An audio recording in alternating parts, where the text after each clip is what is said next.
Next on Cartoon Chat. Who is about to take your head off?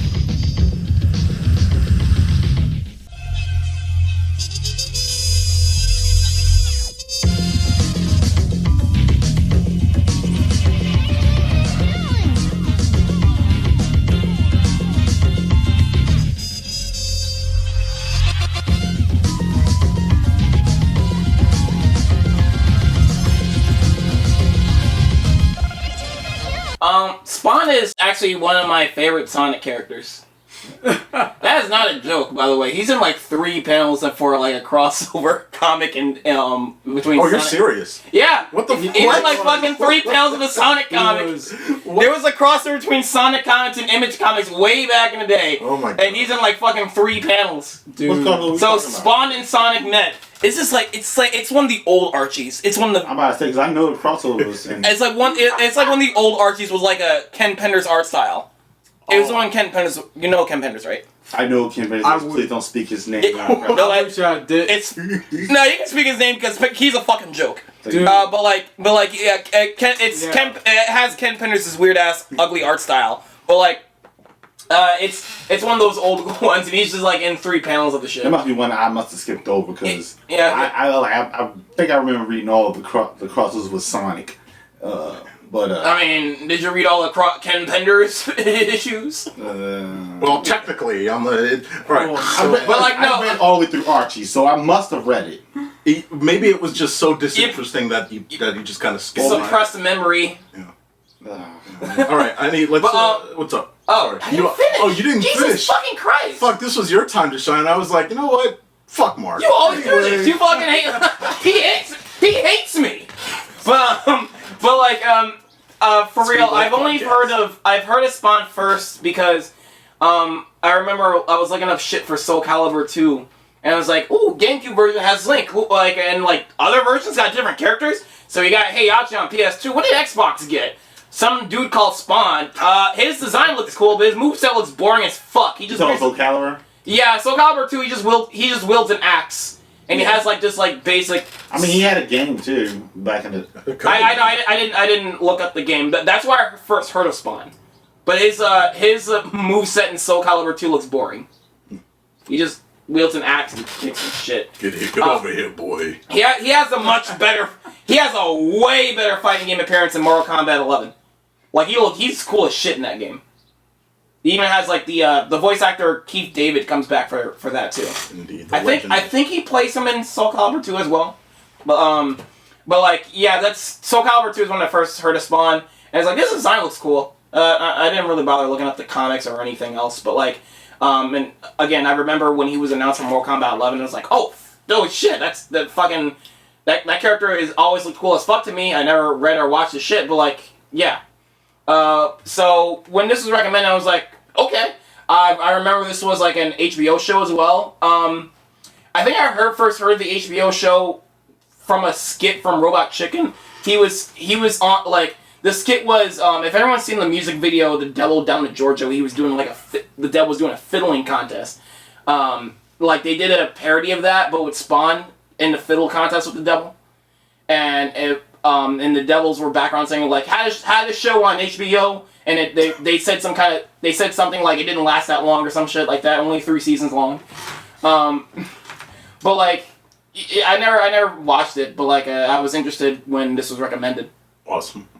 That the Robot Chicken, those little minor nuggets of acknowledgement. That's all that matters. I found out about a lot of shit's existence through Robot Chicken, but through parody shit, you find out a lot of shit's existence. Absolutely. Voltron got served. I was hearing about this show on the side, and I found it on YouTube. And so I watched the first couple of episodes and then went to other sources, quote unquote, you know what I'm saying? And so, you know what? I won't be surprised if that was the case. But, man, that's how you got into Swann there. And I'll just go ahead and wrap around the entire group here. The Sir himself, of course, is here. The man who's been patiently waiting to speak once again. Where have you gotten into Swann? You look like you hate it here, dude. Most of Swann is the movie and the comic books. So you saw them. So Did either of you guys see the movie first? I know you saw the movie first. I'm pretty sure I saw the movie first. Okay. Was it good? Everything I've heard. It's 50-50. It's great! It's 50-50. Best movie of the year! Yeah, we'll do a screen blast on it. So yeah, I think I might be up to date in comic books. I'm not sure. Right. Because the last one I read is literally devil and God fighting and blasting Spawn into oblivion. Were either of you guys deep into the comic scene of Spawn? No. I'm not. When I say I'm deep, I'm not deep into the lore, like deep into the lore Spawn. I've actually, when the comic books I read was something that someone gave to me, and I just picked up from there. Yeah. And I was reading it. I was like, oh, I never actually went back, so I can't give you like deep lore into the Spawn because it's not one of those comic books that I follow religiously. I gotcha. But I still like what I read. Absolutely. So yeah. Yeah, same here. I don't really mess with the comics. I mess with a few like issues, but I just know the general information. It's seen the movie though. It was okay, but it wasn't really much to my liking like the HBO series was. Yeah. Everything I've heard is just that it's shallow pool, whereas HBO got to go a little deeper than that, obviously. I'll be honest with you. So Spawn is one of those series where, when I think about it, it just... My entire life, it was just like... Even if I saw him in a video game, like, at all, I'd be like, oh, that's a cool-looking character. I have no clue what the fuck this guy is. But, man, that's a cool-looking character.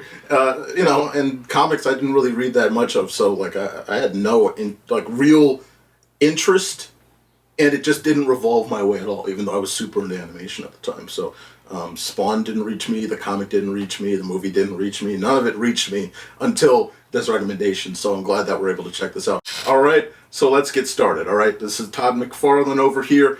This guy was a juggernaut creative in terms of the comic space. He went from a hobbyist to literally on top of the space in the late 80s and early 90s, and obviously onward and upward from there.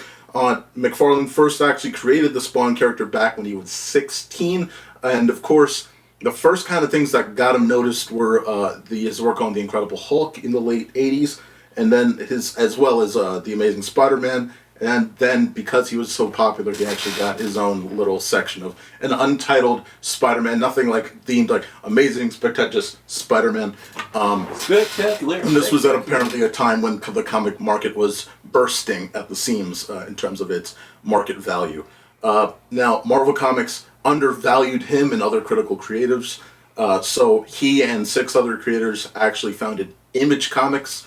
This would become an independent group, and the goal was to allow for full creative and financial independence without interference. Now, this was a grand plan, this was a great idea, this was awesome, this was great, but it didn't really work all that well. You see, some people that were in the group kind of went and essentially made their own little mini Marvels, and they didn't, it turned into chaos in some areas. But the one juggernaut always was Spawn. Spawn became a massive success that was huge because it, rather quickly, it became literally not only the top dog of Image Comics, but it was the highest selling independent comic in history rather quickly, just because he had the name recognition and he was off on his own making something very special.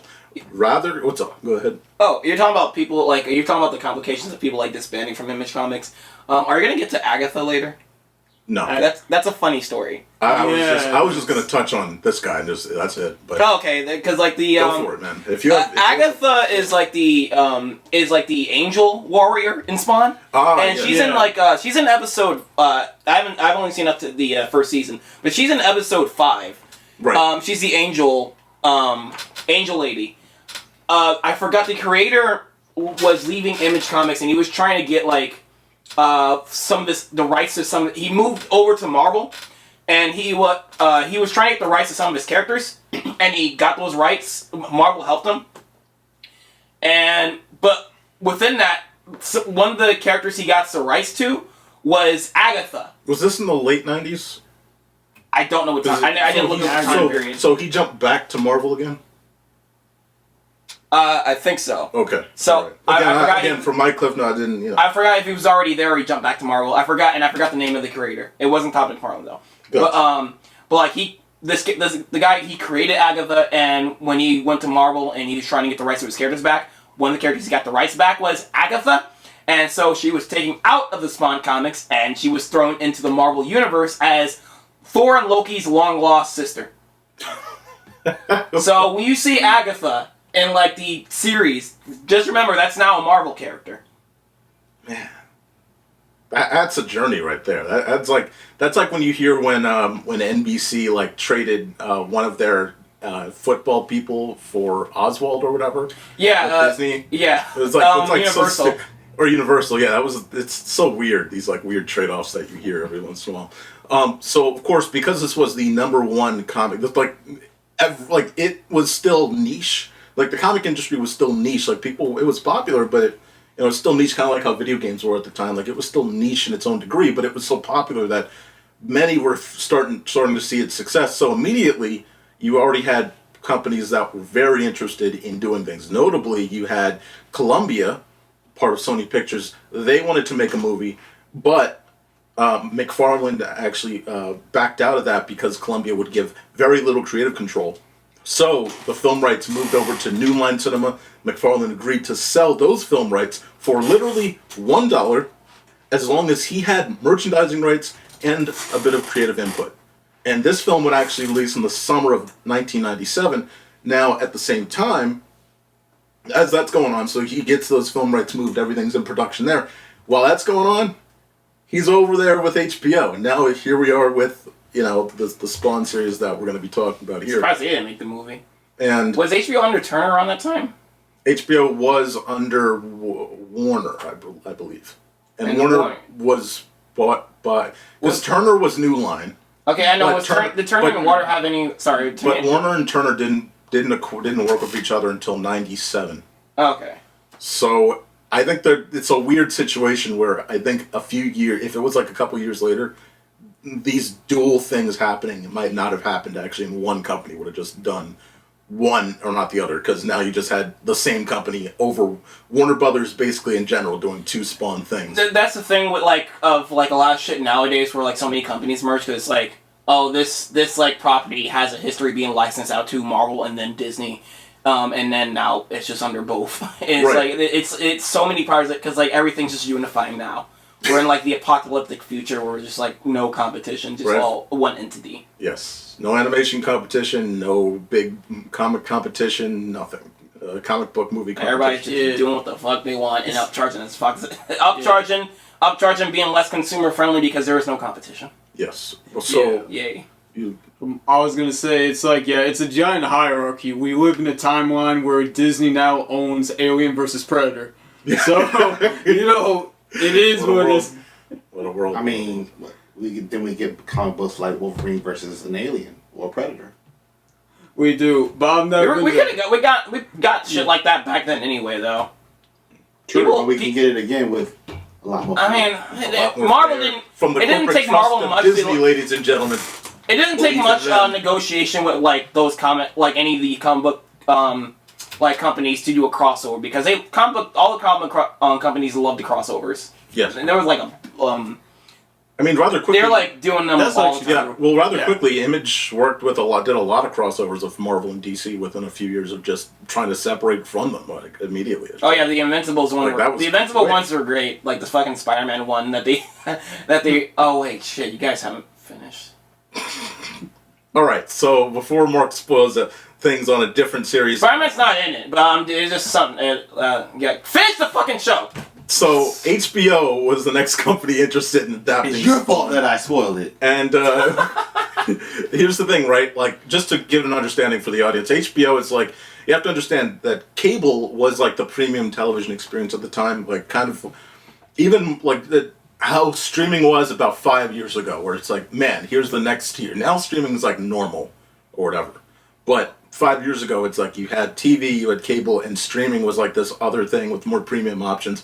HBO was the premium of the premium experience, the quality of content there. What comes to HBO is a little faster than what you get on other cable channels. They just had higher budget and higher quality, and the expectation was just a great, grand experience when you were watching HBO. And also a little bit of porn. But I also was fucking poor. I couldn't afford this shit back then. No. What's up? Oh, I was just gonna say, wait, I got you. I wish I had a long beard. Alright, kids, back in my day, we had to sit down and actually pay for individual channel. None of this subscription shit. Well, it was kind of a subscription, but basically you got 2 channels you watch, everything else you kind of just fucked off with.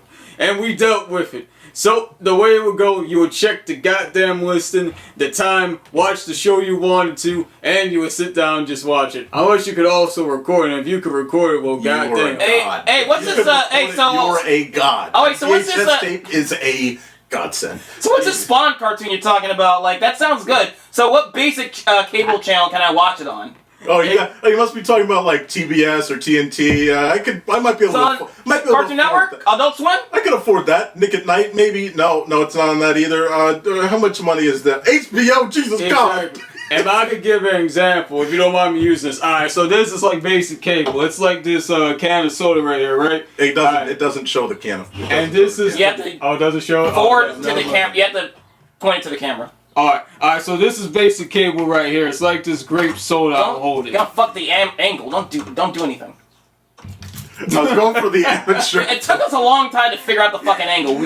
Everyone has there's no fucking outer backgrounds. Even like your background is good because the other times when somebody's over there, you can see the shelf. Oh, there we go. But yeah, in the intro. This is basic cable right here, like this I'm about to say orange. It's like this grape soda I'm holding in my hand right here. Base level gets the job done. It hydrates, but it's not special. Exactly. But now this right here, this is the standard.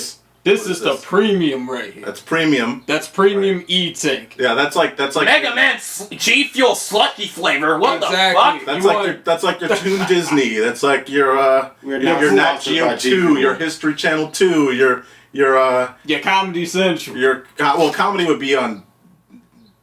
Well, maybe actually, yeah. I guess that would be G Fuel. We are not sponsored by G Fuel. And then a little higher than that, you get the open can here, and that's HBO. I had the other can of slushy. You have to get a little higher than where you were, and that's the third. That G Fuel slushy flavor is actually pretty tasty. I like it. Exactly. Now, are we saying that the highest premium executives are monsters? Okay, I mean, yeah, on some real shit. You made a gold connection there. A+. A+. That's how you work. That's how you work it right there. A+. Thank you for the display, sir. No problem. But yeah, that's HBO. That's HBO though. So HBO gave the Spawn series for its first season $6 million of budget. Now that averages out to literally $1 million per episode. That's a lot of money. If you look at their animation backlog, they have some pretty good shows. Yes. Like some I watched the Purple Crayon when it was good. My parents couldn't afford those fucking cable channels. But every time I go to my sister's house because she's bougie, she would have the freaking premium packages, and I would watch HBO shows there. Yeah, I loved History Channel 2. That was my favorite. Because like some of the HBO shows I watched was I think it was like Crashbox. That was a fun educational show. I loved what is that? Hard Girls or whatever that was. It was like 11:30. What? Wasn't that your favorite show? Is that animated? No, you. That's not animated. That's just HBO at dark. That's HBO at dark. All right, I gotta stop with the jokes. We gotta keep moving. Another show I watched was Stuart Little had a show. What? It was 2D animated, but this beginning of every episode had like a intro with CG Stuart Little. It was like, yeah, in this episode I learned a lesson about fucking friendship and something blah blah blah, and then the episode Don't talk to street rats. Yeah. Yeah. This episode I ate something with mouse poison. There you go. And you guys won't be seeing me anymore. I'm dying. I'm dying. Yeah. But like it was, if you like the Stuart Little fucking movies, I mean the show was pretty entertaining. Nice. So let me keep it moving here. Now, let's see. Now here's the thing. Like when they were producing this series, let me see what I have. Oh, well, I'll just jump it over the series detail here. When they were working on this series, in the production line, essentially you had a lot of people that had previously worked on Batman, right? Like the Batman animated series, as well as you had Shirley Walker. You had Shirley Walker, who actually worked with Danny Elfman on the Batman '89 score, as well. So you had a lot of that Batman energy coming into Spawn here, and it seems like not only the popularity of Spawn, but just the popularity of other examples from the past really pulled in the popularity or reason that companies would actually invest in something like Spawn. One of the cool things that I liked that that Todd had said, McFarlane had said, was he said people have such a stereotype about animation. They immediately think cartoons and Disney. They're not used to seeing Silence of the Lambs, The Godfather, and Seven all in one cartoon, but that's what they're getting. That's quite a high bar. That's what he said before that coming out here. Again, like, so as they were doing this, a lot of the designs include, like, when they first came out with the designs, they were thinking, all right, we could do, like, anime-inspired designs, we could do something kind of leaned more toward the comics, and obviously they went and leaned more toward the comics. But there was a little bit of time where they were potentially thinking, oh, well, you know, you have this Jap animation craze going on, we might lean in that direction. And I think, thankfully, now, I'm not saying that's a bad thing, because who knows what that would have looked like. Yeah. But I think better for this series to lean into its ties there. Yeah, it was a stereotype back then, like, that's still kind of true now, that animation is, like, the best advertisement tool for kids, and if you're going to animate it, you might as well sell it to kids, too. Yes. This day and age, we're at least getting a lot more adult animation thanks to streaming. And Big Mouth, yay! Oh man. But we're getting shows like people age up with, like, X-Men 97 is for people, like, it's for more adult people. What's that? Huh? X-Men 97? Yeah. It's a show on Disney. Hold on, let me get the Wikipedia article. Please But, like, yeah, for this one, I wouldn't say that X-Men 97 had changed since its original debut in '92. Because 97 isn't that much different from its original series. it's more adult. No, and the way I mean, it might be more adult in the action, but the way they talk, the characters, the characters. I wouldn't know myself. The characters act pretty much the same as they did. No, It was always just a big old drama. I know, but, like, I know the tone is very much the same. What I'm saying is, like, most of the themes and most of what they can show, it's more adult. It's like they're doing shit they couldn't do back then. Yeah, I get that part. I'm not saying it's completely different. It is very, like, we already did the fucking 97 podcast, but, like, they Sorry. No, I was up for the debate. I was like, ooh, this is spicy. I don't know much about X-Men 92, so I'm all good on that debate. Yeah. I know, but, like, they got the pacing and like the writing, they matched that very well, because the pacing in X-Men and the old X-Men was like, and, like, for most of the episodes they got the same kind of pacing, but, like, really good writing and, like, a kind of a good, like, kind of plot structure for streaming wise. And because in 92, I'm sorry, in 92 they had one episode had like 3 or 4 different plots happening at once. Thus, they would stretch it to the next episode. But this one, episode 5 kind of was doing the same thing, but they pulled it off beautifully. But, yeah, 97. Episode 5 of 97. 97 only had like 1 or 2 plot points that they had, because it's the Bastion thing. Oh shoot, this is a spoiler, isn't it? Fuck. The saying. It's the character thing. Dude, because the 90s Spider-Man show was like that too. Look at that. Look up that Carnage episode of Spider-Man. It's everywhere. Yeah. But like, no, some episodes of 97 are trying to be like that too, and they just pull off really well. I think episode 5 is like pulling off a bunch of plot points at the same time, but they just like pulled it off really well. Yes, it is. Yeah. But like, my thing is, animation was just like meant for kids, so like you might as well make it for kids if you're gonna animate it. The claim was that animation for kids. Yeah. But like some like shows try to be more adultish, even though they're animated for like on kids' blocks. Like the show that this is like the closest to is the Batman the Animated Series. That show is very adult for a show that's on the kids' block. It's a little closer to Super Nudes, if you say so. If I say so myself. Like, I haven't seen Super Noob, so like I'm gonna take your recommendation. If it's like Batman the Animated Series, I'm gonna sit back and enjoy it. So Bryan is right. If you're a fan of Batman the Animated Series, Bryan Swann over there, he's recommending. Say my last name and just drop all the info. Damn. Social Security number. Athemocracy is saying if you like Batman the Animated, it's just Super Noob is just like Batman the Animated. No, I'm saying Spawn is like Super Noobs. What are you talking about? Wow, even better claim. Yeah. But no, yeah. This is just like if Batman the Animated Series just like had like no setbacks at all, kinda. Yeah, to a degree, yeah. Yeah. Yeah. I'm gonna go ahead and slide this conversation back over to the series detail here. Though I did appreciate the I do think that we talked about this in another talking about old cartoon chats. We did a cartoon chat literally 8 years ago about the idea of animation not being for adults, the expectations of animation, adults watching animation, how that changes. I think in terms of timelessness and for a character design and a studio that makes stories that are mature, but upon first inspection you wouldn't think it. I think Studio Ghibli obviously is like Studio Ghibli. It's incredibly can be incredibly mature, but you wouldn't for the art style.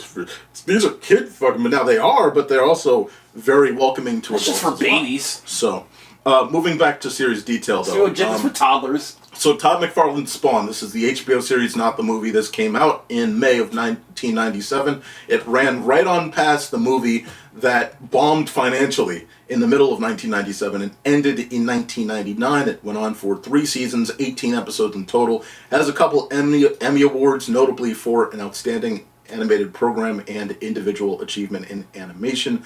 The overall idea is that this series just didn't get the love that it deserved, just because of the fact that the movie came out and kind of dwindled its potential. Now, is that true? We will never know. But what we do know is that if you really wanted to, you could look at this series right now just like we are. That's how simple it is. Still on Max. Yeah. Still on Max, which I was going to talk about later, but I do think that Max should be treated... This is such a series that Max should be treating as, if I was doing something at Warner Brothers, all right, we need something cheap that could actually get people a little more interested, and this was around maybe Halloween, October. Right. A 4K up-res version of Spawn, just put it on your fucking banner. They don't know. They don't care. There's no acknowledgement of this series. Just as a mature show, and I'm not saying for kids, hey, because I see Mark's face. Nah, don't do that shit. Well, just no, because Zasov hates animation. Well, animation of course. is stupid. I don't give a fuck what animation he does. I'm is saying stupid. Max needs something. but if they bring back Spawn as a reality TV show, what the fuck? As probably a reality dating show, that'd be great. I was gonna because that's what Zasov wants, and he's right. He is right. You know what? He's right. Why am I complaining? I was gonna say, if they brought back Spawn, a lot of the things that hit on the side is that this was during the mid-90s, so streaming wasn't really a thing. This is for the hardcore comic book fan that also needs the premium channel to watch this. No, absolutely. Yeah. I agree, but I'm saying that this is a series that would be perfect as a re-release. If you were to literally do a week-to-week re-upload in let's say it's just a remastered version where it's just a little better, but you still tried to get an audience onto this. This is a perfect series to just go, right, we're releasing this. Now, you could watch the old one, but we're going to release this episode by episode, and it has enough, to drag people in for that, even the first season. I've only seen the first season so far, but it's only 6 episodes long. That's this is a perfect streaming series. It is. It's weird. It feels like it'd be made for today. Exactly. It not only fits for the time, but it fits for the present just because of its story. But let's keep it moving here because we're stuck on the stats here. Let's get into the crew. So talking about the crew here, I don't know what happened to the bottom there of all the lettering stretched out. But this was developed. Obviously, you have McFarlane, but you also have the development by Alan McElroy. Now, this guy was someone that worked significantly with McFarlane on Spawn Comics, and he actually worked with McFarlane on the film. So, is that helpful? I don't know, but I mean, he's his right-hand man, essentially. You have director Eric Radomski. He directed through season 1. So I'm only noting people that were critical on season 1 stretch here. If I were to go through, I would end up getting a list of 1 billion people.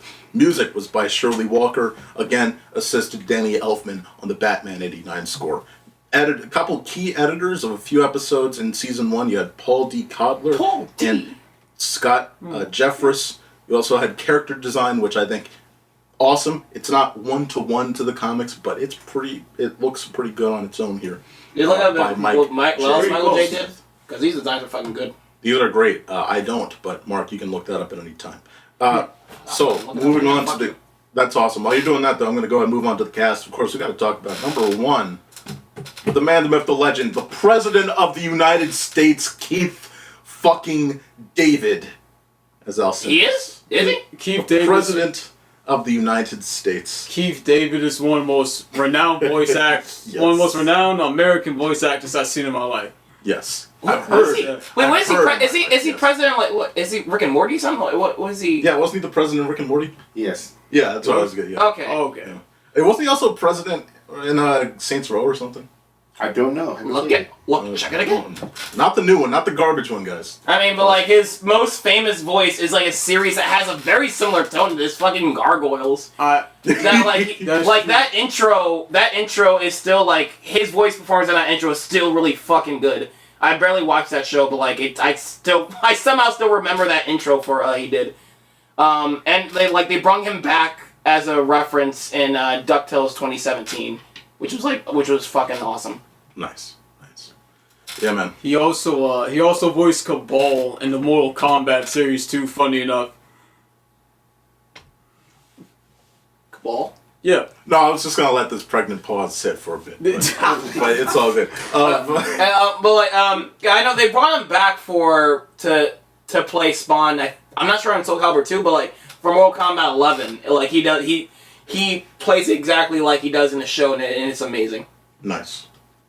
I'm gonna go ahead and move on over to the Violator. This guy is this guy's fantastic. Talking about another voice act, like just a voice role that It's Joker. has such presence. I mean, but it's more than that. You know, like it's great though. I'll tell more of the character. It's interesting because Joker from Hell. He's played by two different people. In his human form, it's Michael Nikolowski, and his demon form is played by James Haynes. So two different voice actors there. Moving on over to Wanda, she's played by Dominique Jennings, and Mark, you know about that actress, of course. What would you say her voice role was like in previous works? Girl, lady, woman, woman, woman. I forgot. Yeah, Victor Love playing Terry there. Another notable name there, and of course Sam. Buster Wolf. You don't get that. Sam Burke was played by James Keane, and then you have the at times the narrator. At times he's just a presence throughout here. Caligstro, right? Am I getting that pronounced right? I'm not pronouncing Caligstro as Richard Dysart there. All right, so we got past the cast, we got past the crew, we got past the stats. We'll be right back. Oh wait, no, hold on, wait, hold up. Do you have the word this is animated by? Because that I was curious about that. What? Because the studio who animated this? Oh, it's a Okay, so I'm not sure they did all the. You got it. Good, go for it. Yeah, the main studio that animated this is Madhouse, the anime studio. I know because they worked on One Punch Man. They worked on they did some work on a couple of the Ghibli movies. They're a very famous, actually like a more relevant this day and age anime studio. Okay. They done a lot of good shit. They done a lot of good shit. They if you look at their catalog, you probably watch most of their shit. Well, thank you, Mark. We're going to go ahead and take a quick break, and we will be right back. All right, welcome back. Of course, Cartoon Chat, Animation Conversation. We are at the episode selection. We're here talking about the tune. Finally, we got past episode select. So, of course, usually in these sort of in these pods, we talk about a series. We usually go into maybe 3-4 episodes. This is a 6-episode season. That's pretty tight, 24 minutes per episode, so very easy to end up getting through that, and it's so tethered together that it kind of was necessary to just put everything together into one season, watch it all, and then finish it off and move on. So this is going to focus on all of season 1. Again, that came out in 1997. Before we kind of get into the episode focus, I want to talk about the first thing here, which is every episode we get McFarlane's prologue. And I gotta be honest with you. It feels like he was like, I want to look really cool. I want to look like I'm doing really cool stuff. Get out of my room! Get out of my room! I'm playing Minecraft! And then he turns around and it's like, yeah, this is cool, right? And it comes off as not cool that much, but it feels like those directors that would do stuff before the movie when you're at the theater and they're like, thanks for coming to the movie. We're glad that you're here to watch the movie. So, fun fact about these weren't actually made to be intros to the show. This is just what happens when you walk into Todd McFarlane's office and they just, like, started recording him. he does this every time. Like, hello, I'm Todd McFarlane, the creator of Spawn. And, like, I know that. I need you to check if my paycheck came in. Can I get the key to the bathroom? Yeah. The darkness, it follows us everywhere. Right. It's like, wait. So, turn off the lights. Like, why are you telling me that? Bro, wait. But yeah, what did you guys think of the prologue? Was it his voice? Because I thought it was the old man talking. The old man's him. No. When he goes, when it's him, when you have in the beginning of every episode. I must have tuned that out completely because I don't remember. It happens every fucking episode. What the fuck? How did you not see that? How long ago did you watch the show? I watched up to episode 4. Okay, I know. How long ago did you do this? Yesterday. And you didn't. How the fuck did you? Wait. I was more into the old man speak. There is no skip intro button. Wait. Okay. There was no skip intro button either? No. No, I wasn't watching this through Max. Yeah. I was watching this through friendly means that are legal. Now. Okay, Max has no skip intro button. Okay, well, either way. For this, at least. But the McFarlane intros. Now, the old man is much cooler. In fact, I would prefer that we don't even... Look, the first episode, I think it's honorable because it's literally called Todd McFarlane's Spawn. So it's like, first episode, I understand. In fact, you could start every season with him doing this. But every episode, I don't really need you to keep doing... Especially, you know what's weird is when they do this in later episodes and they have him talk... And then they do previously on Spawn, and then they cut back to him, and that's every episode after the first one. And it's like, what the just that's every episode. Just show the previously on Spawn and get moving. I don't get the point of these either because it feels like he's saying the same thing. I don't know if the website app was on. I don't know if it cut that out. Because maybe. All I remember is the old guy. I mean, I understand that you didn't see it because it was so casually boring. Like like you said, like Mark said, it's like he was saying the same thing, but like with riddles, different riddles this time. Like instead of saying darkness, it was like the blackness, and instead of saying the blackness, it was like the under siege, and instead of saying the under siege, it was the under night, and like it's like, dude, like just yeah, okay. Now I wish like if this wasn't such a serious show, I would like it'd be funny if they would like switch out who's like in the chair. Like it's like just a random celebrity, like yeah, I don't know what Spawn is, but like here it is. And you see, like, when it pans in, you see on the paper he's, like, drawing boobs or a dick or something. That's a Family Guy sequence, probably, if they still were doing those types of things in the present. That'd be gold. But, yeah, man, let's get into the actual discussion of these episodes. Episode 1 sort of... What I like about episode 1, and again, we don't have to go through all of these in such depth, but to keep it simple, I like how it sets the board. I like how we get the idea of everything. It moves a few of the pieces around. It gives us an idea of what Spawn is like, how strategic he is in situations, and how much his life sucks, or situation sucks. You just get all of that. You get his emotional state, you get those around him that are important, and all of that. What's up? Alright, so, going back to the Todd McFarlane scene with it, so, well, he talks. No. We haven't moved on. No. He talks, and then you do the recap, and this is what happens at the end of every recap.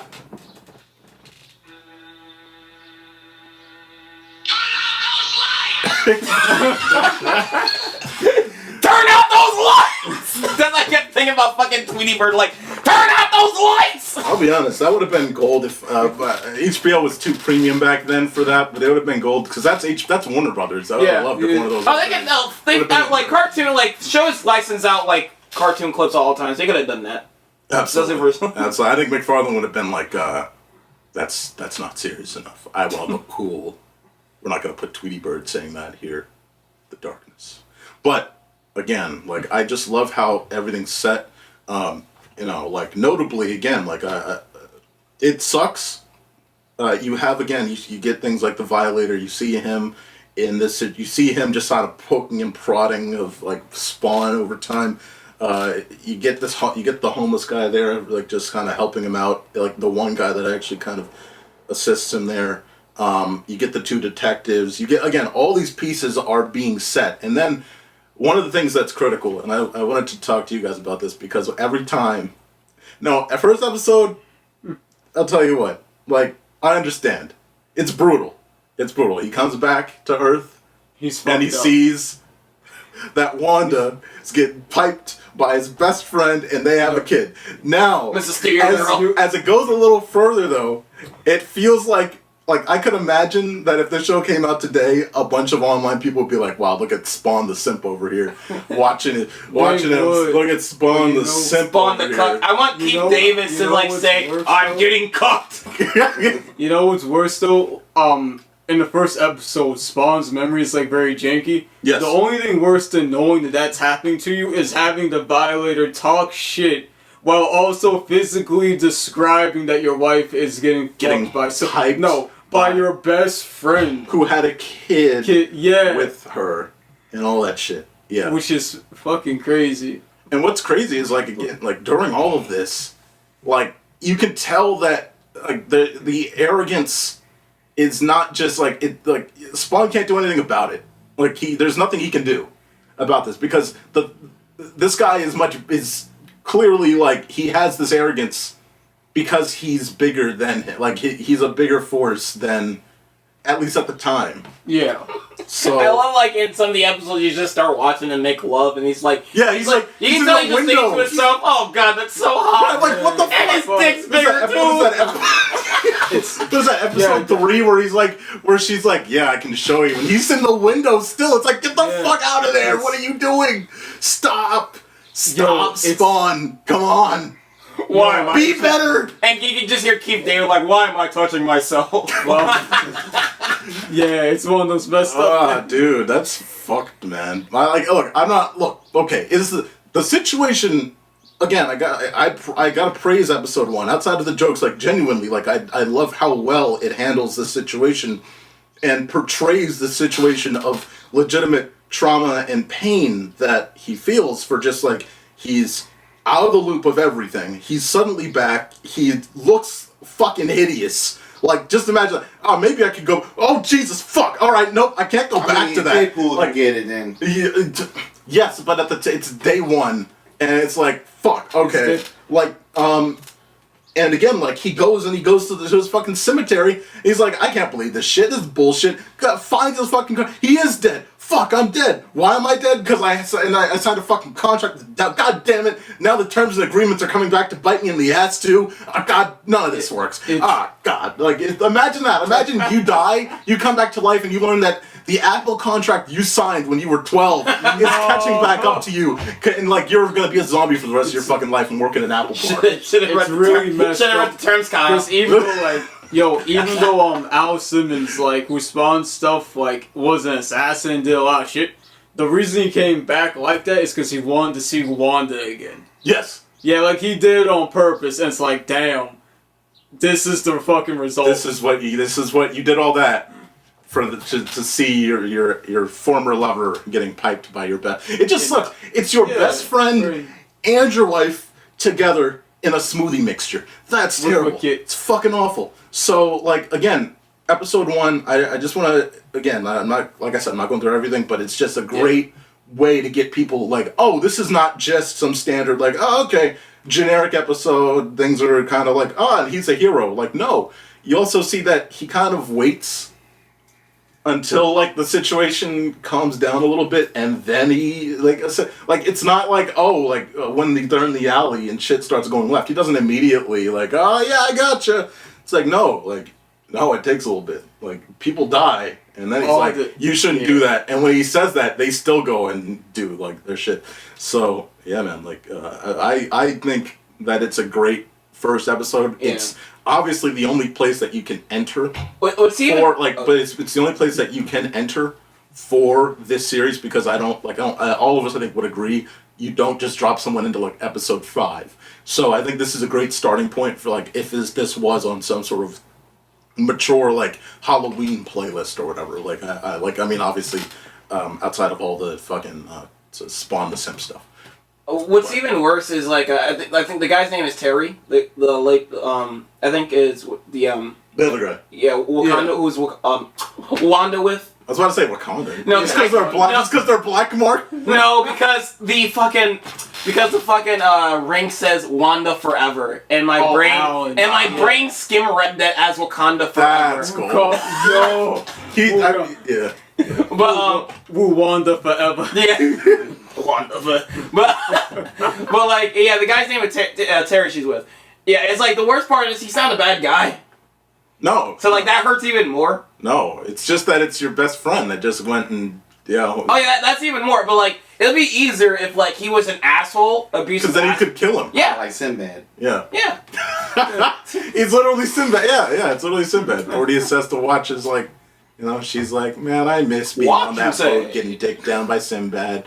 He's like, you know what? Get the fuck off my castle and go with him. And that's how the movie ends, literally. Yeah. So yes, that's Sinbad. You want the sum up to the end of Sinbad? That's Sinbad. But yeah, you guys have any other thoughts of episode 1? Because again, just gold start. Just tells you how fucked up everything is. I think the beginning of the episode was really slow. It was very atmospheric, but like the beginning where he was, like you said, move through the emotions. I did think it was a little slow. It went until the end of the episode when it was episode 2, episode 1 where the three gangs showed up and he took them out and then the cops showed up. Yeah, that was episode 1. That was 2, right? That was 2. Yeah. Okay, good. That whole scene, but the beginning it was very, like I said, atmospheric. Yeah, I love the designs of every character and all that. But he's sitting up there, like, is he on the church run or he's on the top of the steeple like a gargoyle, right? Yeah. Which again goes back to gargoyles again, like Mark was talking about. The whole time he was brooding, I was just like, come on, man. Yeah. Actually, the way he was on the church, it actually reminded me of the way that Daredevil would do it in some comic book covers in the live action at one point. Where he's just like crawling over the top of the cross. And I'm like, damn, Spawn's going through it. Maybe you should have took that whiskey from the bum. Episode 1 was just like a slow episode in general, but what kept me interested was the tone, the animation, the great voice performances. That kept me interested to keep going, and then like it does get better from there. But it is a pretty slow start. But also it's very exposition-y? Heavy. Exposition heavy. Because again, we not only get so we get flashbacks, we get what Spawn is saying, we get all the characters. We also get narration very often. And I'm not saying this is like heavy, but this is heavy, but I think in a good way. Like it's executed well. If there's a way to execute it, it's executed well in terms of its exposition. Though it is multi-layered in how it does it. And so I think this is one of those series where if you are to revisit it in like a few years or a few months, you're going to catch up to something that you may have missed just because there's a lot of things being thrown at you potentially in that beginning portion. The other thing I want to mention is we get the mob boss, and then the mob boss obviously is talking to a guy that has more strings, and we get the fact that this guy has so many connections that it's up to the fucking U.S. government. You're like, Jesus fuck, okay, so it's talking about political influence as well. This series is great so far. But when you get to episode 1, because you're like, just fuck, okay, we're talking about everything that's like just dirty, disgusting, dirty laundry kind of stuff that it's usually in the shadows of situations going on. So and that's super important because the main antagonist of season 1, the antagonists shift a lot, but the main guy pulling a lot of strings, his name is it's Jason Wynn, who is in charge because he's a CIA winner. Yeah, he's a CIA power broker who more so Al Simmons worked with, and he's responsible for his death. And that comes all together around season 6 and explored more in season 2. Season 3? Season 3 also. Yeah. No, you said season 6. Yeah. Season 3, you mean? Yeah. Yeah, there we go. There's a lot of S. You got Spawn, you got Sinister, you got Sins, you got 6, you got Season. You got sex. There is sex. Got sex. talking about sex. Episode 2, you got an ice cream man. All right, got an ice cream man going on. Billy. Episode 2. That's Billy. Billy Kingsman. Episode 2 just starts off in a classic sort of format that everyone sort of is fearful of, right? Yeah. This is the classic fear. Is, all right, you got a grown-ass man that just finds a way to take an opportunity, and he finds a way, right? And we learned that this has been happening for a while, that those who, the homeless commune that live in around that alley know that very often these children get dumped after they're dead. It's fucking horrific. This is shit that's horrible. But again, it's a journey that I think is, like, again, talking about the dark sides of humanity here, the underbelly shit. It's a decision. As mature as the show is, I'm glad they don't show that visually. That is just like a horrifying like detail right there. I watched it only 4 episodes and like so much absolute shit happened in these alleys. You think they move away by now? Because it's just incredible. That's where the action is. From shit getting blown up to children's bodies, like it happens right around them, and they're just still living there. I mean, it's not so bad. I'm in the alley right now. I mean, it gotta be at least another alley somewhere, like a couple blocks over there. It's literally a city. You'd think they'd maybe we should move like 2 blocks up. I'm just saying, there's like it's all this crime is happening right here. Just move like a block over or two. I will say the crime is keeping the property values down, so that's why they can. Maybe that's why. Maybe no, it's like I'm sure it's the big ass holes in the wall from all the missiles being shot into. That's the other thing. Yes, I'm surprised they just don't go and borrow a few guns from Swann. He busts into a whole platoon and just took him and shit. So yeah, man. Like it's again like Swann is continuing. He's continuing to go through it, like.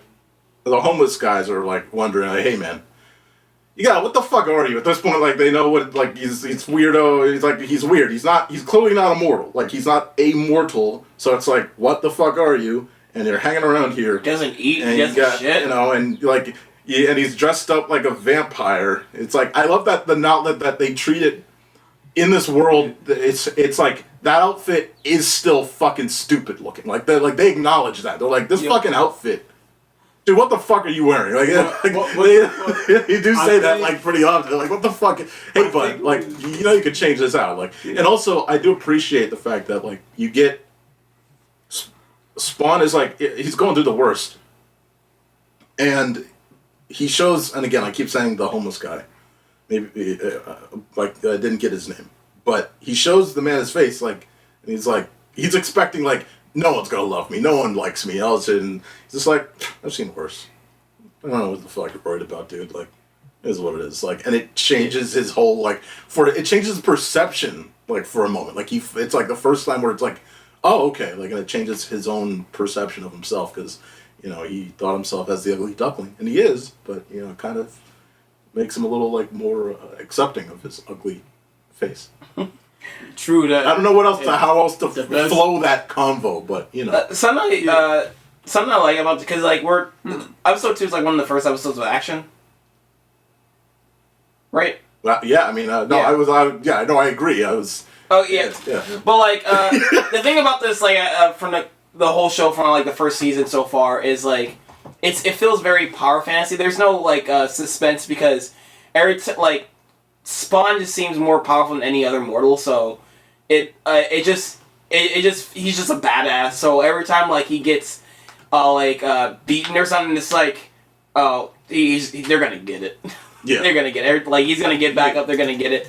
And like every time they show a new like a new bad dude, like a new bad guy, it's like he's gonna fuck them up.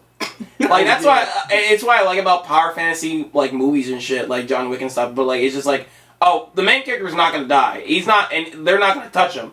But like they're like you're waiting for them to just they're gonna get it so bad. Yeah. I'm pretty sure later he gets like when he's fighting like angels and shit, like they get people that are actually evenly matched with him. But like so far with this season, he's just fighting mortals.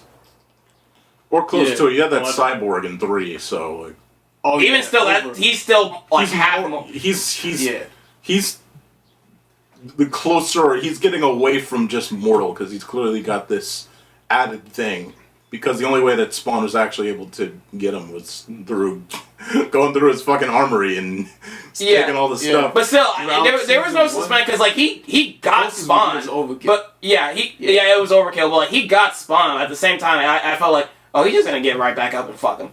Yeah, fuck him up. He just like because Spawn doesn't give a fuck. So he's just like letting himself get hit is what I'm feeling was going on, and then it's like, all right, bitch. Yeah, I know where you live. Yeah, Spawn's biggest thing in season 1 is overall like his mental state and the power of choice he makes in terms of who he wants to be and how he wants to live life from right now. Yes. And notably, one of the big ones is the fact that, again, episode 2, all I need is Wanda, but I can't have her. Not like this. Once again, this.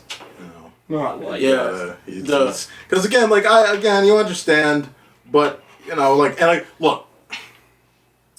This is the whole thing about, like, you gotta step outside the internet, guys, because in honest truth, like, this is just an honest situation. Like, that's all this is. He's going through it. This is pain. This is real pain.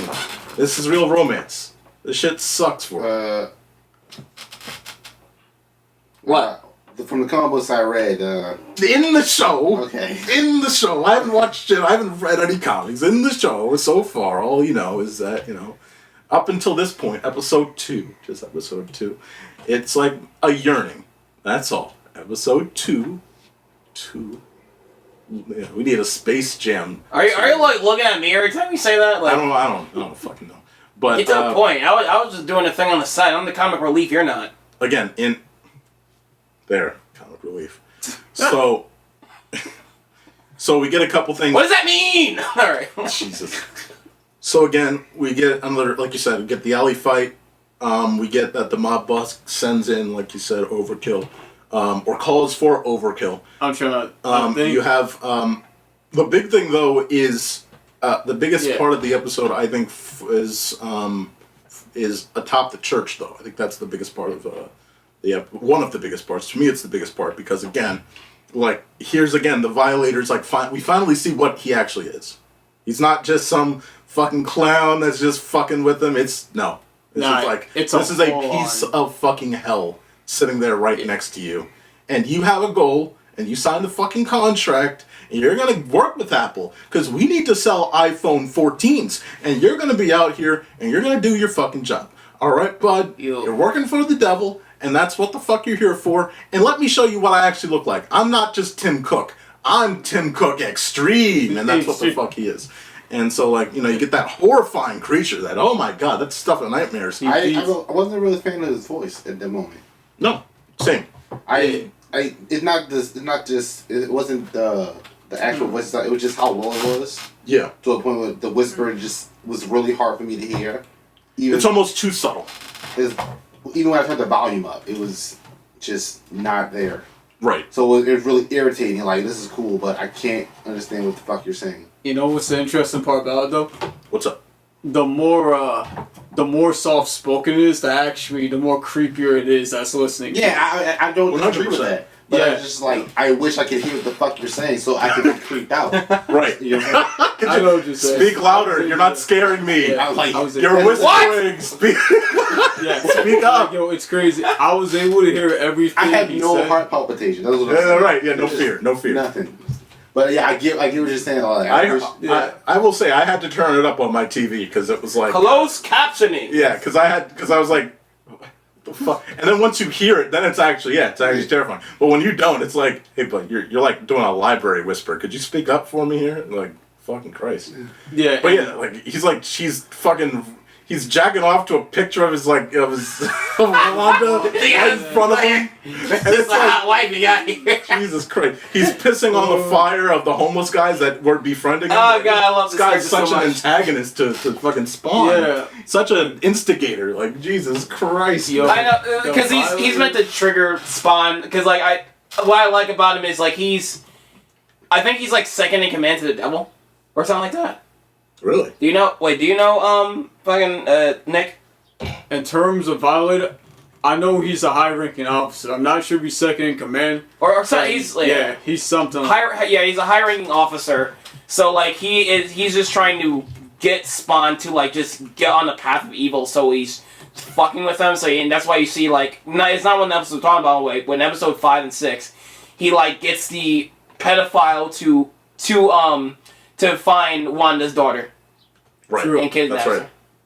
That's right. Yeah. That was him. That's right. Because you see him in the shadows. Yeah, you see him in the shadows in that going to him. He also is the freaking priest in episode 5. Oh, who yeah. has the grenades. Oh, Remember? The priest. That was the reveal.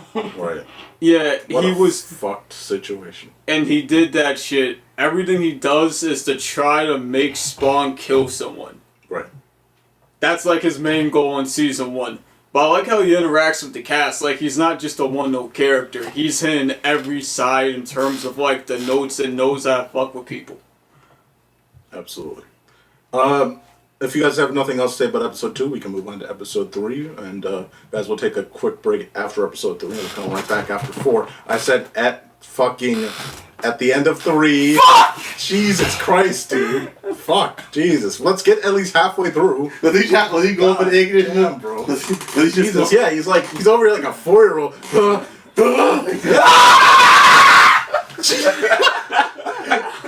Alright, so episode 3, No Rest, No Peace. Again, this really was mostly about just Spawn getting his weapon.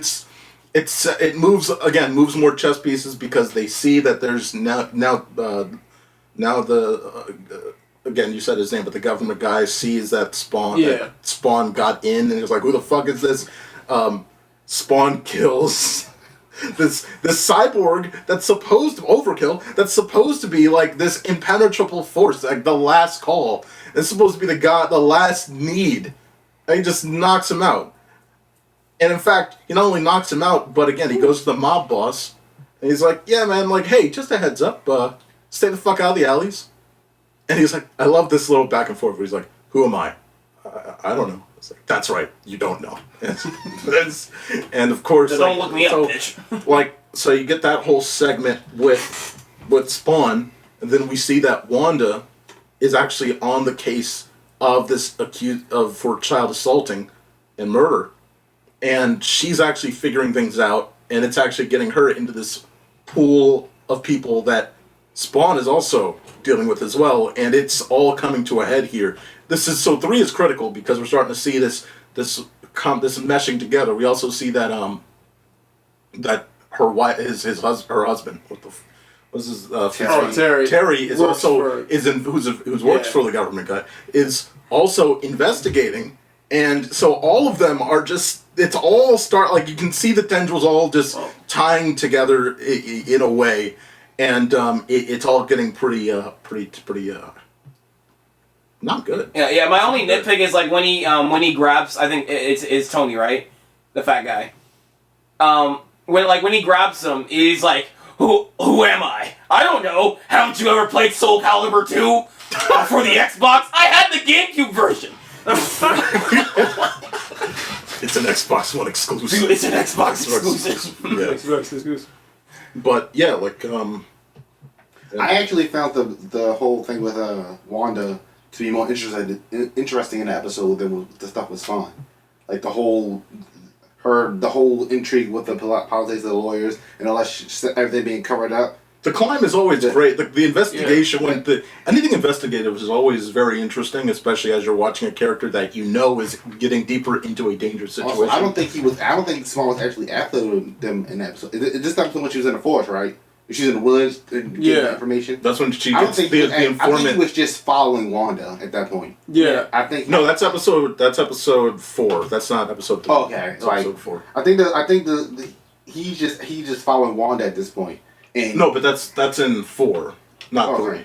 We're in 3. Oh, okay. So yeah, I do like her following. But her investigation. That's mostly because like Spawn's story is just trying to figure himself out, and like when he's not doing that, it's just like shit's going down, and Spawn's just watching, and you're just like, "Are you gonna do something now? No. Or are you gonna do something now? No." And it's like, it is. Fuck it, I'm gonna kill him. All right, yes. Yeah, it is weird. Like if you just had full footage of what Spawn was doing in the shadows, like during the whole runtime of like the daylight, I feel like 90% of that is looking at Wanda. The other 10 is actually attacking people.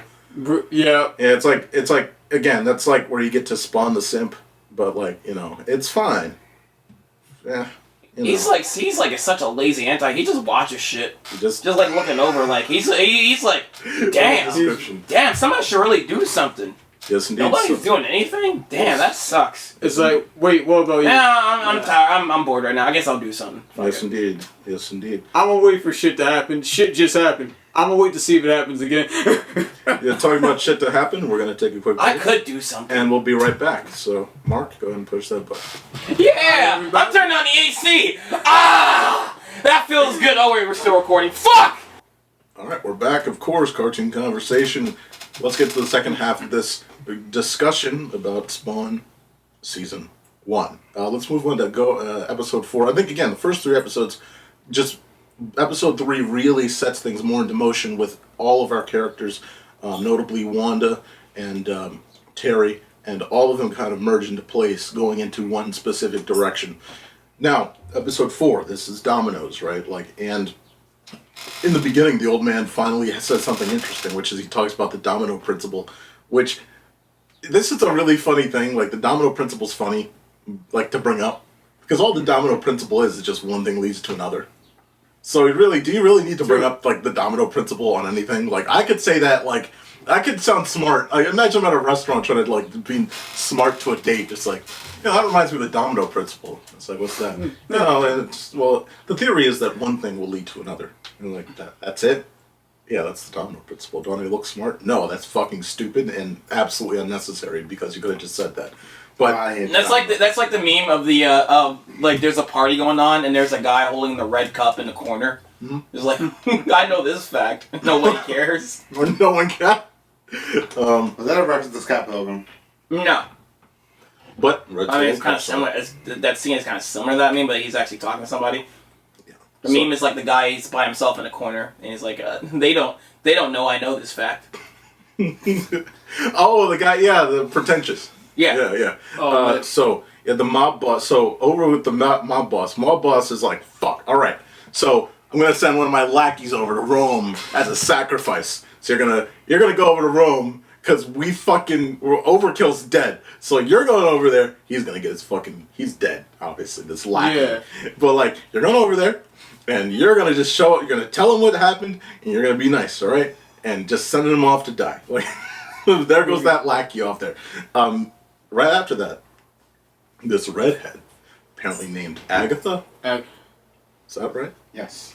Okay, look at that. Bro, 10 out of 10, I swear to God. But you're not the only one that thought that. The entire city apparently was just befuddled at this tall, gorgeous, 7-foot red hair. Was that episode 4? Or I thought that was episode 4. Okay, yeah. Remember it was like. Remember that was episode 5. I'm glad I took notes. No. Well, my favorite part of that is like when she's going in the elevator and this short dude was like walking in there, and then he looked up and he was like, "Oh, I'm getting out because like I'm about to fucking catch a fucking boner and it's gonna be awkward. I'm about to walk out now." Bro, that was too funny. Shit, I would have stayed in.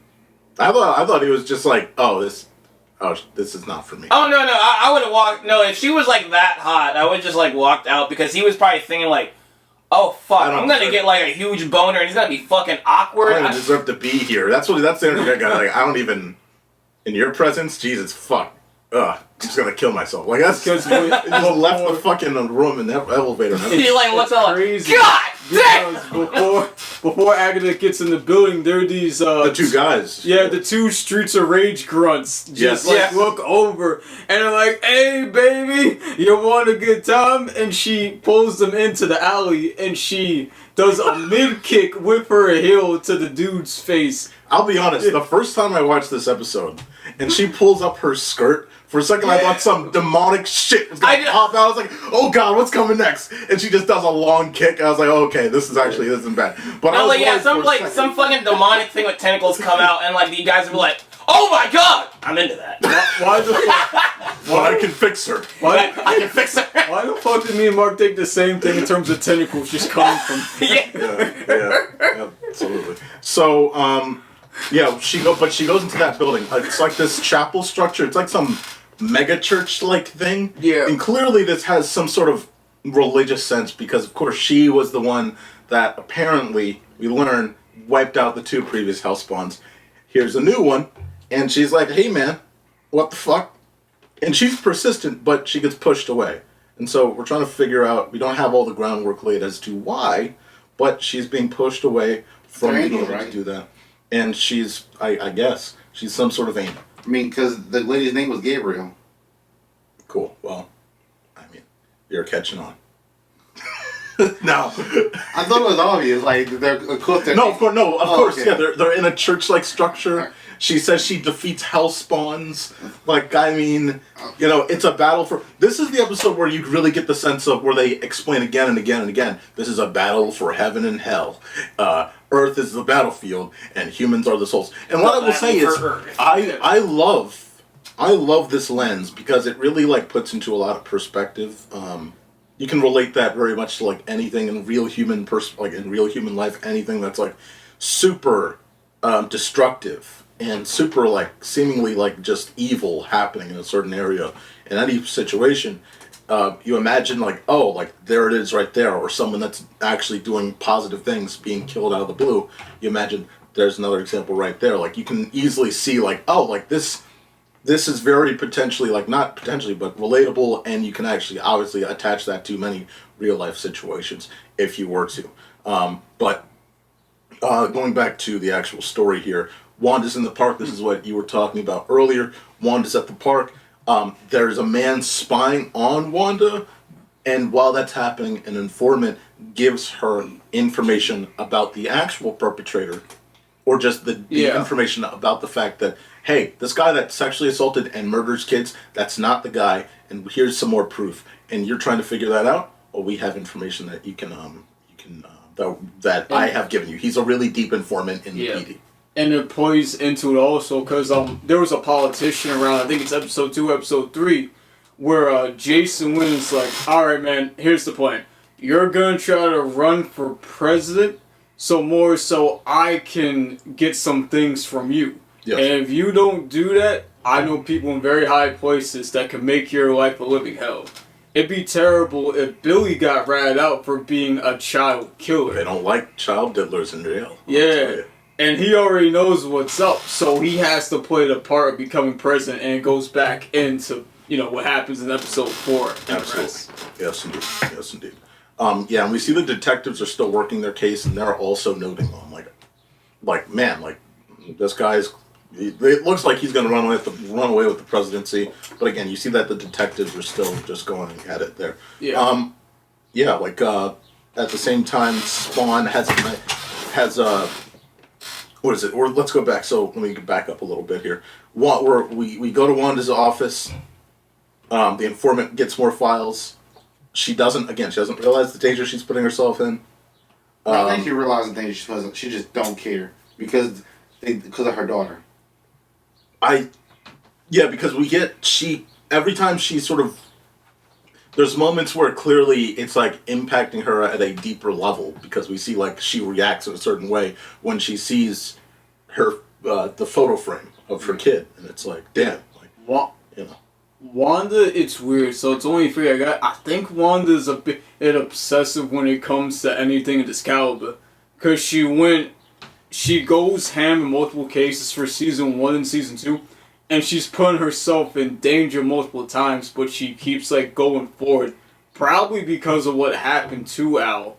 Like, she says stuff like, I can't raise a fatherless child, I can't go do this again, and so, like, she'll push it. Even legitly when her informant, like, gives her the stuff, he's like, Wanda more so, I mean, if this is the guy, you could just end it right here. And there's no reason that... It's like, just wrap it up, be careful. And she's like, hey, I just pay you. I pay you for this. Go fuck yourself. So Nick, what I'm getting in season 2 and on, it's more about like her. It's more she's doing it more for about her child. In a way, different energy. So it's the impact of Al's. It's the impact of Al's death. It's the weight of her child. It's that she doesn't want her child to be left alone. She wants the best and safest world, and that's a good. Yeah. That's a good reason for a character to go after something like that. Because she's really chasing after it. It's just it's just like I see this like a bunch of like reporter characters or other characters like with this type of Personality. occupation in like fiction. It's like they're just into their job no matter how dangerous it is, no matter what. They just want to. I mean, the guy in the first episode, the reporter died because of this. Absolutely. Yeah. The Washington Post reporter. Yeah. He got a Pulitzer, and he's good. Now, she's a lawyer, of course. Yeah. But either way, like, again, the difference between this and that is, like, you know, this is actually, like, written into her character. Like, she's not just, you know, like, oh, like, I'm doing this because I'm doing this. It's like, no, like, at least there's a reason. There's an actual backing. There's a scaffold to her character as to why she's working that hard, going after it, chasing it. And that's much better than just, you know, like, Tuesday, I didn't care about this at all. Then Wednesday, I'm hard-hitting lawyer person. Suddenly, I'm on the case. Like, that'd be a little out of the blue. But no, like, you can tell that she works hard because I think it was episode 1 or 2, we see that she's in this very prominent office building. She's at the top of the office, which means she worked her way up to get there. She's always been seemingly this way for years at least since Al's been gone. Yeah. Like, because she's on top of, like, she's literally got the big office. She's the one on the name, everything. Like, that's her. So, like, again, I think it's built into who she is as a character, and it's not just on the fly out of the blue, like, hey, like, this is unexpected. So, yeah, but I think this is the same situation. Isn't this the same place where she and where Spawn's just watching?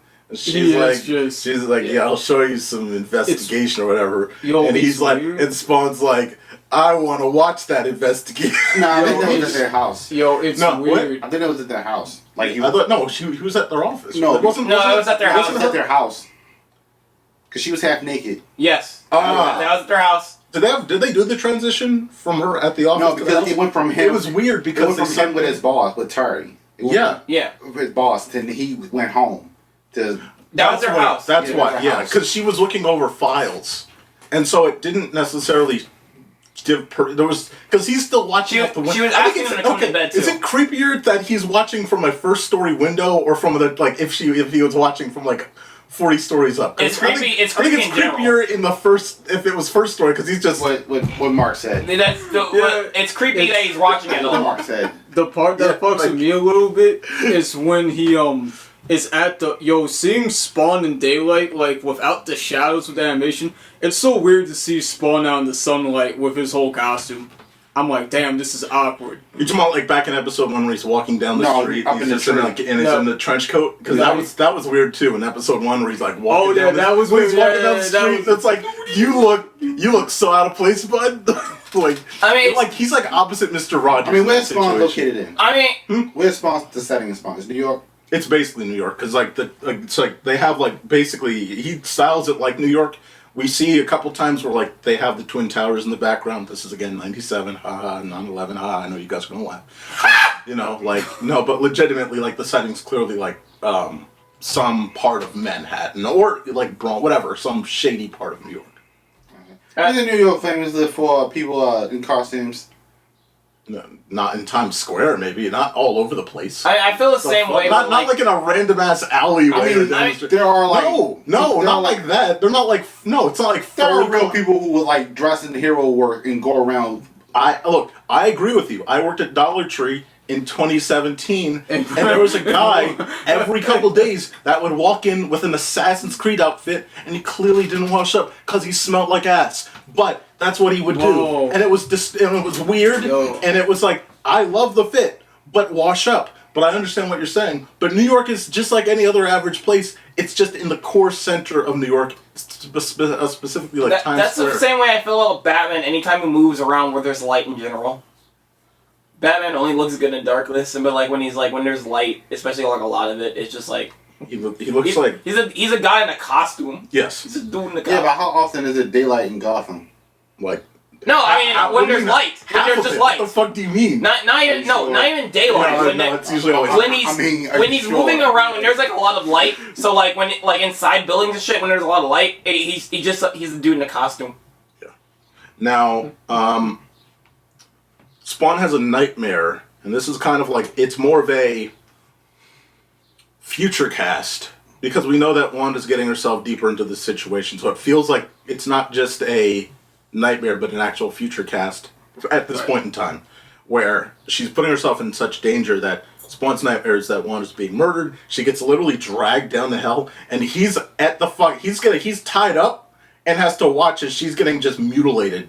It's fucking, that's like horrifying. Oh, it fucking that's a dream. horrifying. I thought that was his past, like when he was in hell. And they were showing them images. I thought that was a nightmare. I thought that was like... Oh, no. It was a bad... dream? Yeah, it was a bad dream. It felt like he was like when he originally died, he was in hell. They was torturing him with those things. I didn't think that was a premonition. I thought it was a nightmare. That's a theory, but I believe that it's a nightmare because he's constantly seeing that more and more people are going after her, whether it's the park, whether it's wherever, that she keeps following this thing. He's following her investigation, and he knows that going down the line, like, they're starting to converge on this really big bad here.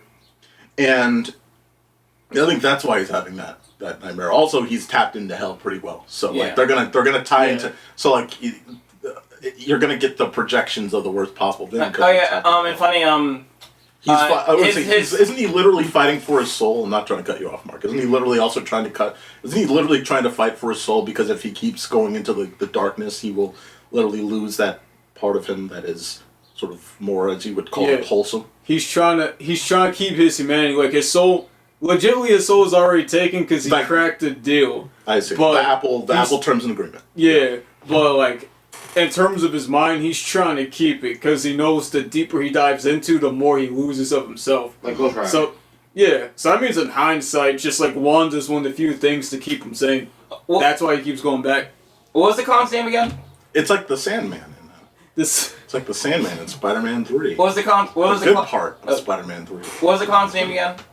Huh? What was the clown's name again? Oh, Violator. Yes. Violet. Okay, so like, funny, the his victory animation in Mortal Kombat 11 is him getting dragged to hell and then staring at the monster version of Violator in the face. Ooh. When he gets down to hell. It's like all the fire in the hands come down, like, and he's like, ah. Yeah, and side note, I was gonna say it's actually cool that you referenced that, because I remember in episode 2, Violator said, "Get with the fucking program," which means yeah, he's like, "Get with the fucking program," which means he's like, "Listen, you're a housebound, bro. You can have this little shenanigan or whatever, but you better start killing and do what we say, or else this is gonna keep serious, and it'd be fun." Yeah, like that whole moment, that's crisp dialogue writing right there. That whole little bit is crispy, man. Holy shit. And that line delivery on top of it, holy shit. That was great. Yeah, and that's what it comes down to. He's like, Spawn, pretty much do the thing in hell, or you're going to keep having these nightmares. Right. Alright, so episode 5, I'm going to pass it on to you guys, because I took notes on this, but episode 5, I'll throw it to you guys. We're in the last round here, so someone want to start us off on episode 5, so we can keep the ball rolling. Why the fuck are you guys both silent? Who's gonna cover episode 5? A lot of these episodes mix in, so like the points you had. So let's talk 5. The points you had for episode 4, I thought was episode 5, so I'm forgetting what episode 5 starts with. I didn't watch episode 5. It's all good. I believe episode 5 is when her kid gets kidnapped, if I'm not mistaken. Wanda's kid gets kidnapped. Is that episode 5, or am I going crazy? Episode 5, Zion gets kidnapped by Jason Wynn's men. They're like undercover. No, it's Tony's men, my bad. Because Jason calls Tony, and then Tony's men go and get her. Thank you. And Violator meets Billy, the ice cream man pedophile. Like, hey bud, I got a cool meetup spot. It's called Mark's house. It's called Mark's house. Oh yeah? It's called Athemocracy's house. Here, I doxed them on this paper. Hey guys, you're looking for somewhere cool that you can enjoy kids? Go to TikTok and Instagram, because they Watch the screenblastpodcast, Billy. Yeah. Isn't that what in episode 4? What, TikTok and Instagram? Yeah, that's where when Violator met Billy. Yes. In episode 4, because I remember that happening. Oh, was that 4 or 5? Because he was walking. I didn't know. No, that was 5, because I didn't know. I would have. Actually, if it was 5. Because Violator showed up in Billy's house behind him when he was leaving. Right, but we see them in person talking to each other. Like, he's in the shadow in 4, but then I think it ends that way. Yeah. But in 5, we actually see that he's like, they're like talking to each other, coming to an agreement, like, yeah, that's fun, isn't it? Or whatever. Like, just in the Jared Fogle meetup, basically. Yeah, and that's also when we Jared Fogle fun meetup. That's when also we actually the audience kind of actually meets Billy, because he's like very silent in appearance when we see him, but like he's this is like the first time we're actually seeing him talk. Yeah. And like kind of realize like, oh, he's a mental case. Like he's like, well, we kind of already got him. He's crazy, but like he's a man child. Yes. Like he's a problem. He's a problem. Now I was gonna say, is episode 5. I think it's in episode 4 where they deal with the preacher and then show to be violator. That was behind it. No, that's 4. That's got to be 5 because I didn't note it in 4. Okay. Because I remember what was it with 5. I think to a certain point Spawn knew something was up, but that's when he saves the child with his cloak. And pretty much if he didn't do that, the child would be dead. And before, that's the one in the alley. Yeah. In the alley, yeah, I remember. Yeah, that's right. Yep. That was crazy. It's all crazy that it all comes back to that fucking alleyway. It's like he's like he's like a block away. I'm like, this looks pretty similar to the alley. Are they about to go to the alley? Then they go in the fucking alley. It's like it's this alley again. How many times have I tell you, fucker, stop coming back here? God damn it! Why don't they just station some fucking cops there? No, like, why is it not? Just like people, so many dead bodies. So many dead bodies. There was the one crooked police officer who was just like abusing his power. Like, I'm fucking pissed I can't catch this one guy. I'm gonna beat up some fucking hobos. Yeah. Where is he? And then Spawn sees him and he's like, holy shit. So you like bullying hobos, huh? Why do people that have power love to abuse it? Here, come over to this alley. And what? Yeah, because it's the guy that has like a prom suit on or whatever, right? And he's like, he grabs him and then Spawn's like, what the fuck are you doing? And he takes him and beats the cop. Oh wait, when he was because he assaults the cop. Then they get out of the car and just start beating his ass. Yeah. Okay. Yeah. And I'm actually remembering this backwards, but kind of works. I remember the cops go up to the alley and the Stop looking at plot synopses, Mark. Go fuck yourself. I know what you're doing on Google. Zoom in, enhance. And I'm looking at porn! Oh no. And what was it? The cops go up and they see the priest, and what was it? The priest just has the grenade in his hand, and it's like, you didn't see none, right? And they're like, no, we didn't see anything. It's like, you're not just saying this because I have this grenade in my hand, right? And they're like, no. That's right. He's sitting there right at the hood of the car. I do love their reaction though, because they're like, when he tosses it, they like, I guess it's like they made it more of a natural response. But when the grenade goes, like they're just like it goes, he drops it towards them, and they're like, oh, but like they wait, like it's like he had a grenade the whole time. If you didn't fucking rot, like I would have been the fuck out of there. Like they were just kind of like startled that a grenade actually dropped, but he had a grenade the whole time. Get the fuck out of there. And like, and it's just crazy. I do like how they have the two detectives more so actually like go over and they think the priest is the child killer, when in hindsight they were just on the goose case, and it's kind of revealed what actually happened soon after. Right. And when Cyan gets kidnapped, that's when shit hits the fan. Absolutely. Yeah, man. What would you guys say about the final episode there, episode 6? That's one I remember the least, but it wraps up season 1, of course. I don't remember that at all. Critical. So, season 6, Season episode 7. Season. I did what you did. The show only lasted 3 seasons. Technically, in the Spawnverse, season 6 was just fan fiction. Go ahead. Episode 6. Episode 6 is really good. So like they try to collect all the information they can from like Terry and Wanda, and basically they're like they don't know who could do this. Oh, I almost forgot. Episode 5 endings prior, Wanda's the person she's in contact with, he gets gutted by Tony's men. That's right. Yeah, he dies. And so she hears the news, Diane goes to get like her ball, and then that's when she gets kidnapped. Then fast forward to episode 6. Doesn't Terry get, isn't Terry from this point, like, hey, kill him or whatever? Like, don't they set him off like, hey, at this point he knows so much, just kill him? Oh yeah, that's what Jason says. That was in 5, I think, right? Yeah, that's what Jason says later on. Because like Terry looks like he's a little too close. We're gonna have to handle that. But going to like the midst of episode 6, they try to figure out what's up, and then they find a lead, which is pretty much like Billy. I forgot how they found the lead, but once they get to Billy, that's where you really see like Wanda actually break down, and it explains a lot of the stuff in terms of Spawn's dream, why he's attached to Wanda, and it is that Wanda... God, what was it? Wanda's internal issues when it comes to loss, so she never wants to lose anything again. Right. And by the time that they find Billy knocks on the door. When he gets Zion, he kills both of Tony. He strangles them. They had fucking guns, like they had SMGs. Yo just beats the shit out of them. That's right. He has a bad mouth, and you do too. Hey, he's like, hey, you like ice cream? I'm like, oh no. He legit says that in the line. Crazy. And they get him at the very end because Billy's also being manipulated on some real shit. I think it's Violator that leads him there or some shit. And Spawn was so close to killing Billy. If it wasn't for looking at Zion's face, he would have done it. Right. And he just brings her back. And when Wanda goes over to like hug her kid, she finds the ring of Wanda and Al forever. Right. And that's when she thinks that something is up too.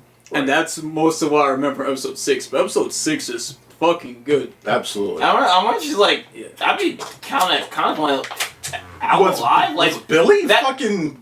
Was Billy my husband?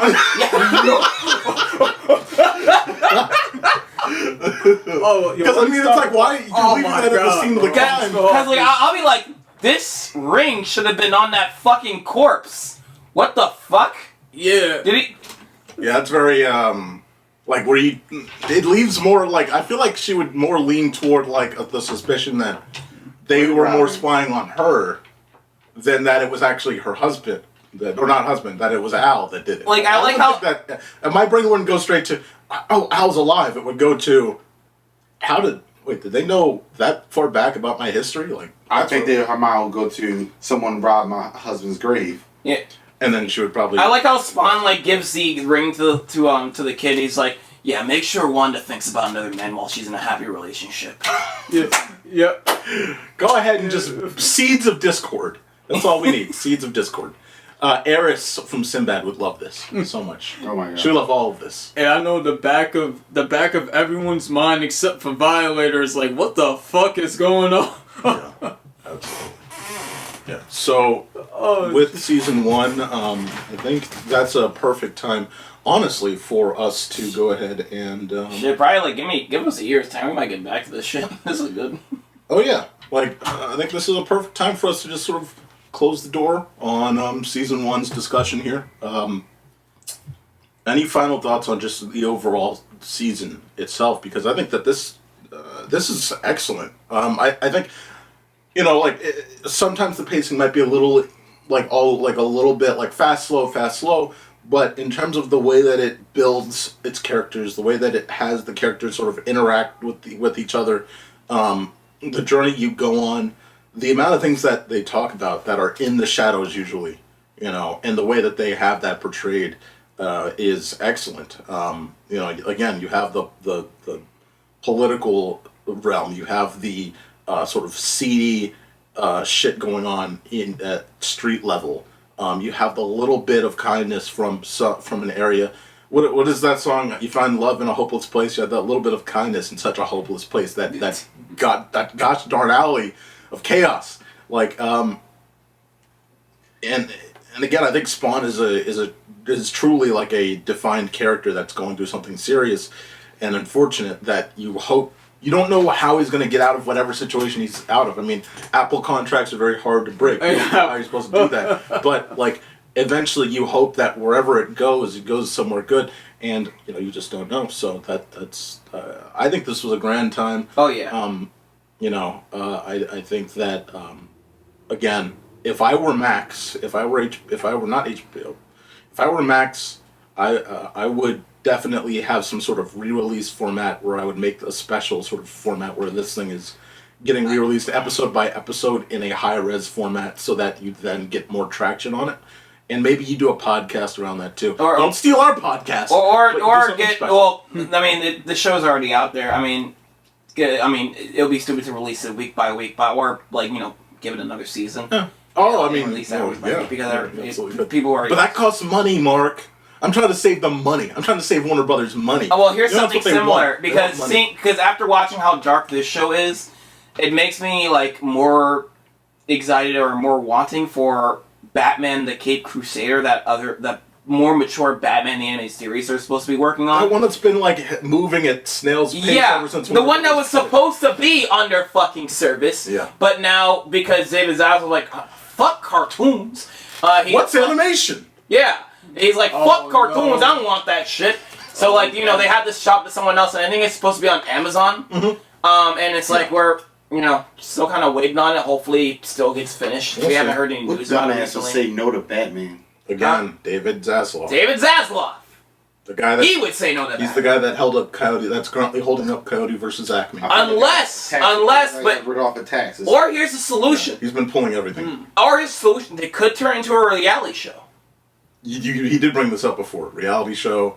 Because, like, Swann. if they turn into a reality show, like, that could... Who's going to hell? Dun, Yeah, dun, who's dun, going to hell? dun, dun. But yeah, what did you guys? What do you think of season 1 here of Spawn overall? yeah, it's great. Again, it makes me excited for Great Crusader. I want to talk. We're moving on from you now. Go ahead. What did he say? What does it say? All right. But I guess we'll go on to more Spawn afterwards. After this, it's like they had more planned for season 4, but like I'm not sure. I don't think it was like ratings. I think like after season 3, HBO just kind of rushed their hands like, well, we're good. That's it. Next. Yeah, I don't think they were like the show was like failing or anything. It's just like they had a specific episode order and they were just like, well, we're done. Next, what's the next project? What's the next best thing? But Mark, Todd McFarlane had whole new seasons and narrations just for season 4. Probably did. Probably shot more intros. Yeah, they still. So I mean, the scripts. 4 is just a number. There's probably like scripts but numbers are lonely, like Spawn is. Yeah. The numbers are Now damn. we're going. Turn off those lights. but they probably have like scripts ready for season 4. So it's just a matter of like if they hit up Todd McFarlane, it was like. But he also has like another. I think like. Announcement a while, like a couple years ago, he was like he had another movie in the works. Yeah, there's a lot of movement where things have been on off. That's why I didn't really bring it up because it's like it's been on off for such a continual period. This has been since literally the mid 2000s. Like so, it's been until it's proven. Until it's actually proven, I'm same here. Last funny thing I want to talk about is, in the comics there is a character. Mob character called Tony Twist, and he's also in this show. He's the he's the fat like mob boss who's like in the pink thong, right? You have to add that part. The thing about Tony Twist is he is a real person. Yeah, the lawsuit. And yeah, he did not like that they fucking took his likeness and made him like a fucking. Like a part of a child trafficking ring. Yeah. So they fucking sued him and won. Won against it. Yeah. Because I get what they were doing because they were just like copying. They were just like copying the comics, just like adapting the comics. The thing about having like sometimes doing like putting in real people in comics is like sometimes people don't read comic books all the time, so you can just put real people in it and not get caught. Like another example is they made Nick Fury look like Samuel Jackson. What they didn't count on was like, oh shit, Samuel Jackson reads comics. You want to be the next Marvel movie? So they could have got away with it if they just left out the comics, but they left it in for the adaptation, and he probably watches TV and it's like, what the fuck? Yo, excuse me. Yo, Tony Twist. It's weird. He's kind of one of the best characters in the show. Just like when Jason, when Jason just goes, he's just chilling, watching these two chicks makes out, and he busts into the room, shoots both of them, and he's like, "All right, I got a job for you." And Tony's like, "What the fuck?" That's like if like they make a Velma season 3 and one of the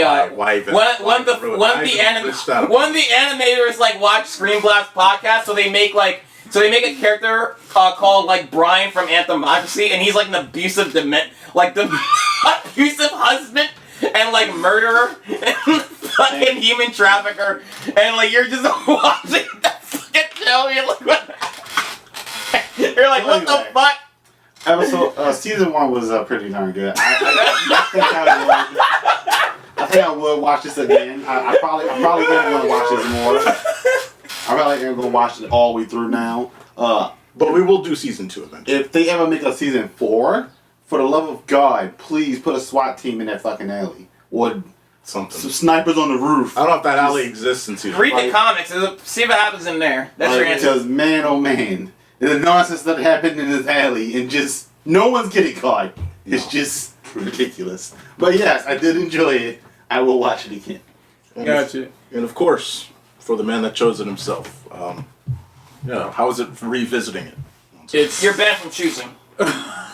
At this point, he's not. At this point, you started with Swann. So you know what? You have a better standing than Mark, who's having us do Cars 1 through 3. I have a better standing than fucking Martin, who has to do fucking 5 episodes of Jackie's Adventures. I was about to He threw shit at me!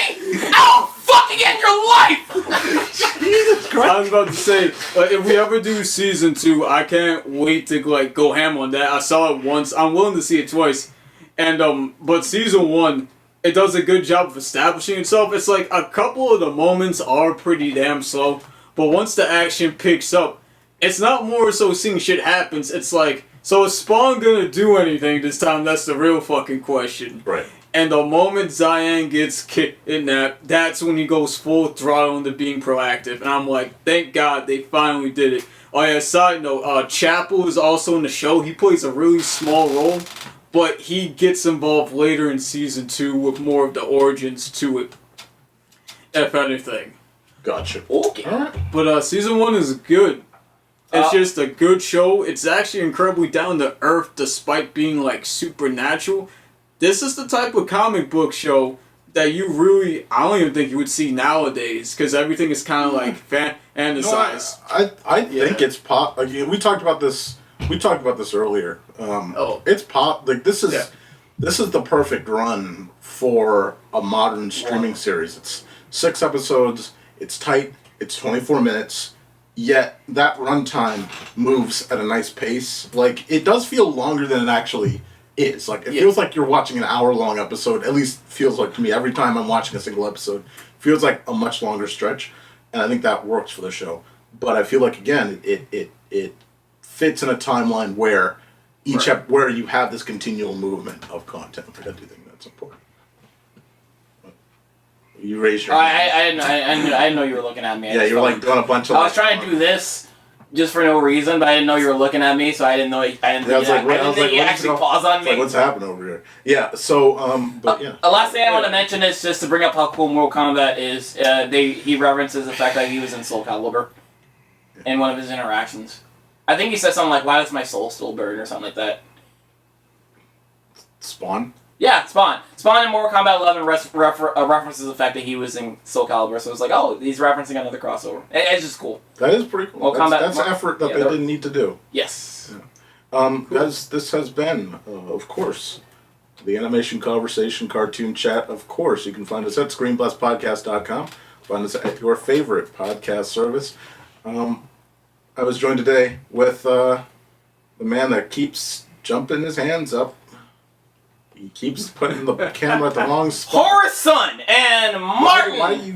And this guy. What the fuck are you? And I'm K9 Biscuits. That's K9 Biscuts. Yeah, I'm glad you went through everyone very carefully and respectfully. So we're gonna pass by Mark because apparently it's not important. Again, find me here at Screen Blast Podcast. Find me at athemocracy.com. Find, of course, TheSirHimself right here. TheSirHimself, the man not waving his hand. God damn it, Mark! Jesus Christ! Okay, I'm sorry. Find TheSirHimself, Martin, fixing his hat at screenblastpodcast.com because there's still nowhere else to find him except here. He is the man, the myth, the legend. Of course, appreciate Horus Son for making this choice. Great time. Absolutely awesome. Again, Martin, this is not out of disrespect of the fact that you chose Jackie Chan Adventures. We are not saying this like we're not overpraising him and underpraising you, because I know you're probably thinking about the fact that we went at the I'm end not of the episode. at all. Okay, all right. So to make sure. I This has been Cartoon Chat. Okay. The fuck? I just said log it out or you am! Oh yeah, everybody! No.